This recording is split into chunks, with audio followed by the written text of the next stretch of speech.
Welcome in my YouTube channel. तो आज मैंने इनकी पसंद का क्या ऐसी चीज़ बनाई है कि जिससे ना मुझे इतनी ज़्यादा तारीफ़ मिली है सुनने को। इन्होंने बहुत ज़्यादा आज तारीफ़ करी और सबसे ज़्यादा मोटिवेट मुझे यही करते हैं कि वीडियो बनाने के लिए और अपने आप में बिज़ी रहने के लिए। सबसे अच्छा होता है ना कि सब आप ना अपने आप में बिज़ी रहो, किसी की नहीं देखो, किसी की नहीं सुनो। जो आपको करना होता है ना आप वो करो, जो आपको अच्छा लगता है।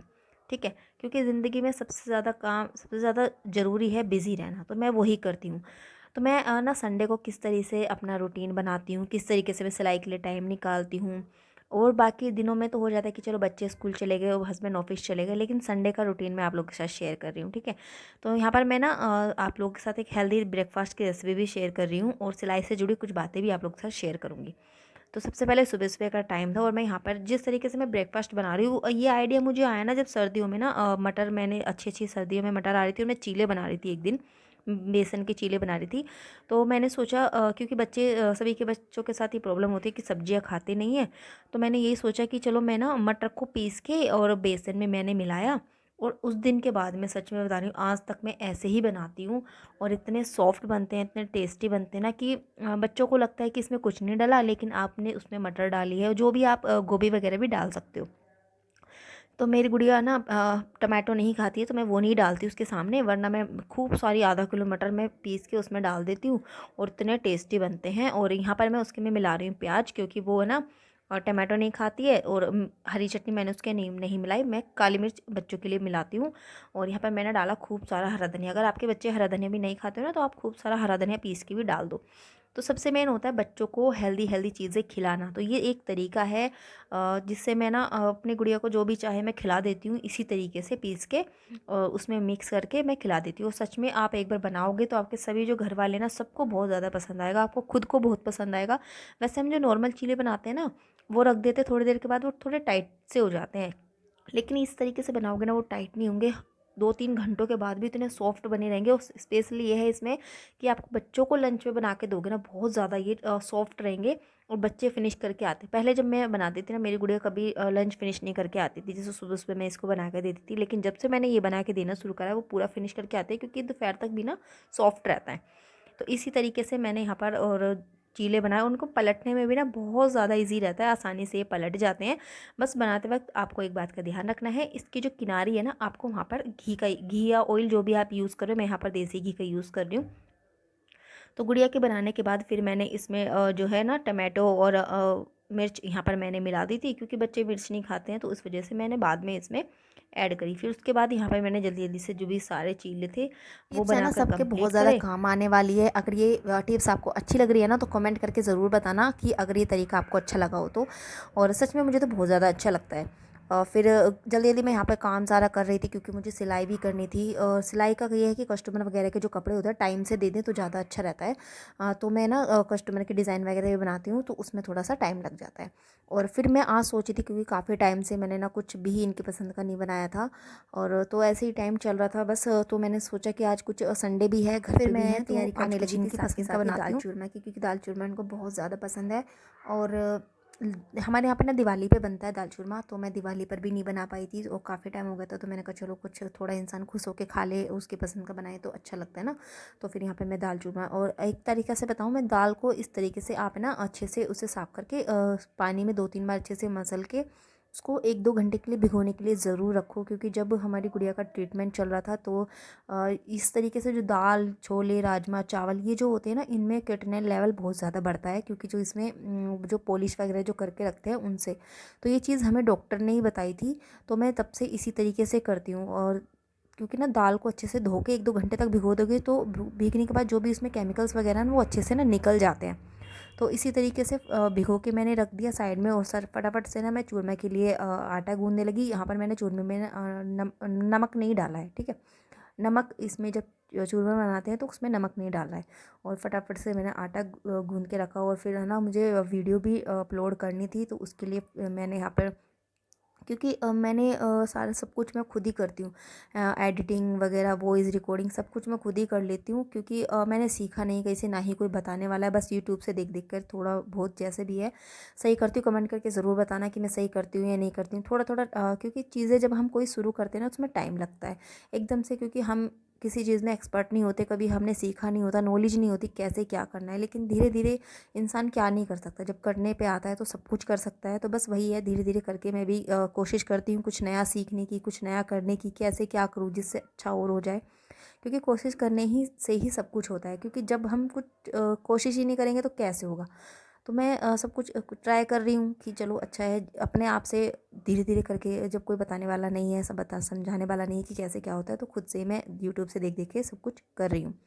तो दाल बनाते वक्त आपको इस तरीके से करना है। देखो इस तरीके से, जब मैंने पानी उसका चेंज करा और फिर उसको अच्छे से वॉश करके मैंने इसमें साफ़ पानी डाल के और उसको मैंने दाल को चढ़ा दिया। यहाँ पे 10 से 15 तक मिनट पर उसको आप बॉईल करने देना। और एक वाइट कलर के झाग से आते हैं, ये ज़रूर उतारने चाहिए। कोई भी दाल आप बना रहे हो ना, कोई भी दाल आप बना रहे हो, इस तरीके से ज़रूर उबालो। क्योंकि जब गुड़िया की जो डाइट डॉक्टर थी ना, डाइट वाली डॉक्टर थी, वो इसी तरीके से बनवाती थी। बोलती थी कि हमेशा कभी भी दाल खाओ इसी तरीके से खाओ, क्योंकि ये जो झाग वगैरह होते हैं ना, इससे किडनी लेवल बढ़ता है। तो जब से मैंने मुझे 1.5 2 साल हो गए, तब से मैं ये इसी तरीके से मैं बनाती हूँ। और वो बोलते हैं कि इससे ना ज़्यादा जो कैल्शियम होता है ना, बहुत ज़्यादा जो होता है वो निकल जाता है, तो ये फिर इनका असर थोड़ा कम हो जाता है, तो वो हेल्दी हो जाती है। तो तब से मैं ना इसी तरीके से बनाती हूँ।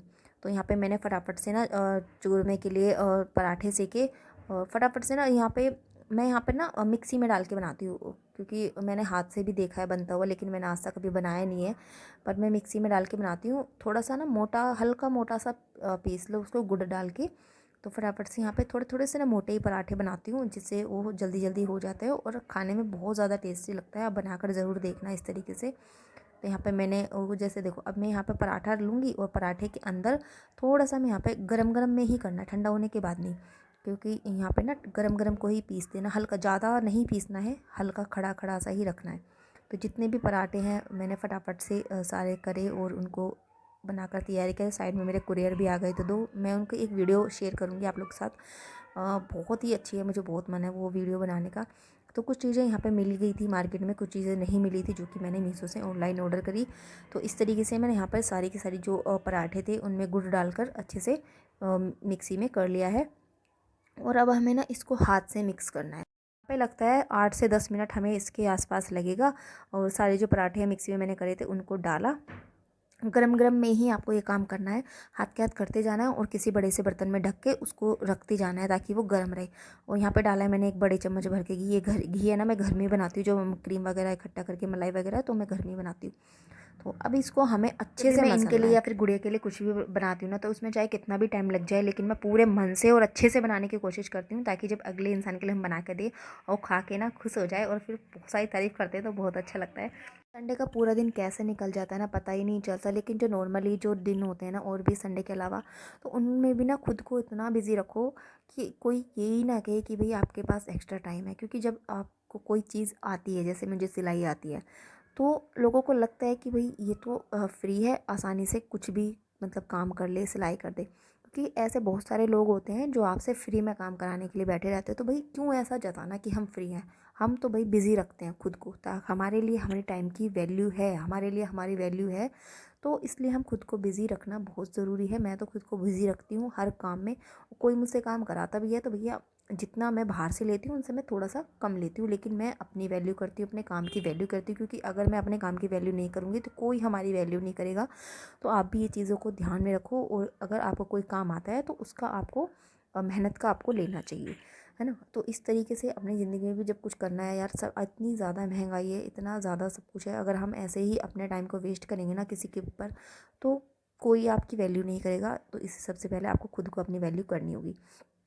तो जब मैं दाल को यहाँ पे बना लेती हूँ ना, तो उस तरीके से मैंने बनाई। उसमें नमक डाल के मैंने वो बॉईल करने के लिए चढ़ा दिया और उसमें 2 3 सीटी लगाई। उसके बाद मैं यहाँ पर हरी मिर्च का छोंक लगाती हूँ, जीरा और हरी मिर्च का। मैं यहाँ पर टमाटर प्याज वगैरह नहीं डालती हूँ। जब मैं चूरमा बनाती हूँ तो मैं बिल्कुल प्लेन दाल बनाती हूँ, जो कि बहुत ज़्यादा अच्छी लगती है। आप ज़रूर बनाने एक बार। और उसके बाद यहाँ पर मैंने दिया, डाला उसमें चूरमा, गर्मा गर्म चूरमा था यहाँ पर। और मैं इनको देने जाऊँगी, और इतनी ज़्यादा इनके खा के ना इतना अच्छा लगा, क्योंकि बहुत टाइम के बाद मैंने इनके लिए कुछ बनाया। और उन्होंने बहुत ज़्यादा बोल रहे थे कि जैसे वीडियो में करते हैं ना, मैं वैसे करके दिखाता हूँ। क्योंकि बहुत ज़्यादा अच्छा भी लग रहा था और ये बहुत ज़्यादा खुश भी हो गए थे। लेकिन उसके बाद फिर रोने भी लग गई, क्योंकि गुड़िया की याद आ, क्योंकि जब से गुड़िया गई है ना छोड़ के, थोड़ा सा हंसते हैं तो उसके बाद फिर अपने आप ही आंसू निकल जाते हैं। अब बस यही है, हम दोनों एक दूसरे को संभाल लेते हैं, ये मैं रोती हूँ ये मुझे संभाल लेते हैं, मैं ये रोते हैं मैं इनको संभाल लेती हूँ। ज़िंदगी है, जीनी तो पड़ेगी, चाहे हंस के जियो चाहे रो के। इसलिए मैं कोशिश करती हूँ कि इनके लिए थोड़ा सा ना अच्छी इनकी पसंद का कुछ चीज़ बना लूँ, क्योंकि बहुत कम टाइम ऐसा होता है कि अच्छे से खा पी लें, क्योंकि जब से गुड़िया गई है तो बहुत अपने ऊपर ध्यान ही नहीं देते बिल्कुल भी। तो इसलिए मैंने सोचा कि यार संडे है तो इनकी पसंद का कुछ चीज़ बनाती हूँ। तो यहाँ पर मैं आपको ओपन करके दिखाती हूँ मैंने क्या बनाया है, मंगाया है। क्योंकि ना मुझे एक बैग बनाना है, बोहो बैग। किस किस को पसंद है बोहो बैग कमेंट करके ज़रूर बताना, क्योंकि मुझे तो बहुत ज़्यादा पसंद है। मैं सोची थी जब महाकुंभ गई थी उससे पहले बनाऊँ, तो पर मैं नहीं बना पाई क्योंकि सामान मुझे यहाँ पर मिला ही नहीं था। तो ये मैंने कोइन बना मंगाए हैं, यहाँ पे आसपास मार्केट में नहीं मिले। और कोड़ियाँ मंगाई है, वैसे कोड़ियाँ तो यहाँ पर मिल रही थी बट कलरफुल कोड़ियाँ नहीं मिल रही थी। और ये वाली मैंने मंगाई है ना, ये बहुत स्मॉल साइज़ की है ये, लेकिन फिर मैंने रख ली। एक बार तो सोचा कि रिटर्न में डाल दूँ, लेकिन फिर मैंने इसको रख लिया। मैं डिज़ाइन बनाऊंगी ना साइड में तो उसमें काम में आ जाएगा। तो यहाँ पर मैं आपको सिलाई से जुड़े एक बहुत ही ज़्यादा इंपॉर्टेंट टिप्स बताने वाली हूँ। जो भी सिलाई करते हैं उनको मालूम होगा, जैसे इस तरीके के जो रेडीमेड नेक होते हैं ना, उनकी ब्रॉड बहुत ज़्यादा होती है, ठीक है। तो उसको हम कैसे कम करें, क्योंकि अगर हम ब्रॉड को कम नहीं करेंगे ना, तो हमें यहाँ पर नेक की साइड में आपने देखा होगा कि सेम ये सूट का कपड़ा डिज़ाइन के साथ में भी रहता है। लेकिन मैं क्या करती हूँ, ब्रॉड को भी मैं उतना ही लेती हूँ, लेकिन डिज़ाइन के बराबर बराबर ही मैं नेक बनाती हूँ। तो ये इतना स्लिपरी सा कपड़ा था ना, बहुत ज़्यादा ये स्लिप हो रहा था, तो बहुत टाइम लगा इसको बनाने में। तो मैं यहाँ पर 2.5 इंच का नेक लेती हूँ किसी भी साइज़ का। अगर मैं सूट बना रही हूँ तो उसमें मैं गला 2.5 इंच का ही लेती हूँ। इससे बनाने से ना कभी भी गला नहीं उतरता। जो गला के कंधे इधर उधर भागते हैं वो कभी नहीं भागते, एकदम सेट होके आते हैं। आप भी कभी भी बनाओ तो आप 2.5 इंच के गले में ही बनाना।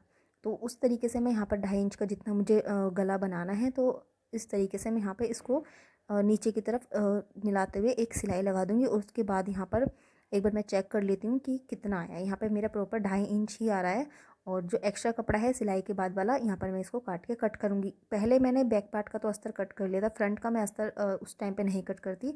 और अस्तर तो वैसे मैंने कट कर लिया था, लेकिन जो फ्रंट पार्ट का पूरा जो है ना ऊपर का कपड़ा, वो मैंने कट नहीं किया था। अब मैं इसको रख कर यहाँ पर फ्रंट का अस्तर रखूँगी और उसको अब मैं यहाँ पर कट करूँगी। इससे क्या होगा ना, जितना हमें जो शोल्डर लेना था वो परफेक्ट उतना ही आएगा।